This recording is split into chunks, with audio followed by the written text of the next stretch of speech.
ভারতের উত্তরপ্রদেশের নবনির্মিত সুবিশাল অযোধ্যার রাম মন্দিরের মহাসমারোহ সোমবার উদ্বোধন হওয়ায় আনন্দে ও আবেগে ভাসছেন বাংলাদেশের হিন্দুরা। এমন একটা দিনের প্রতীক্ষা ছিলেন বাংলাদেশের হিন্দুরাও।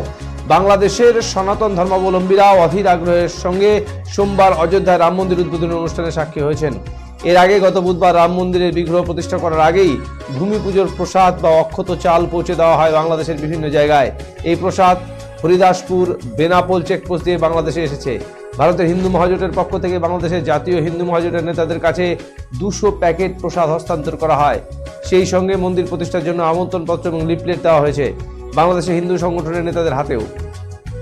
সেখানে কখন কি হবে, কখন কোন অনুষ্ঠান হবে তা আমন্ত্রণপত্রে জানিয়ে দেওয়া হয়।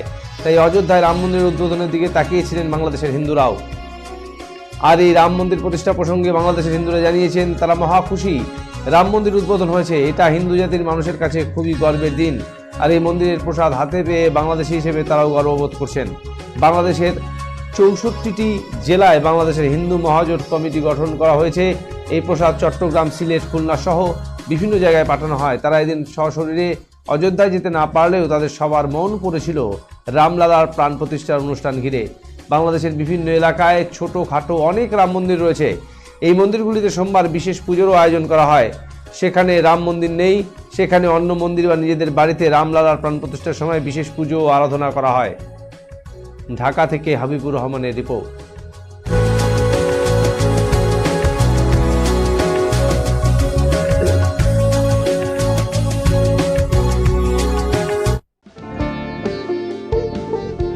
এই সময় আনন্দের মুহূর্ত,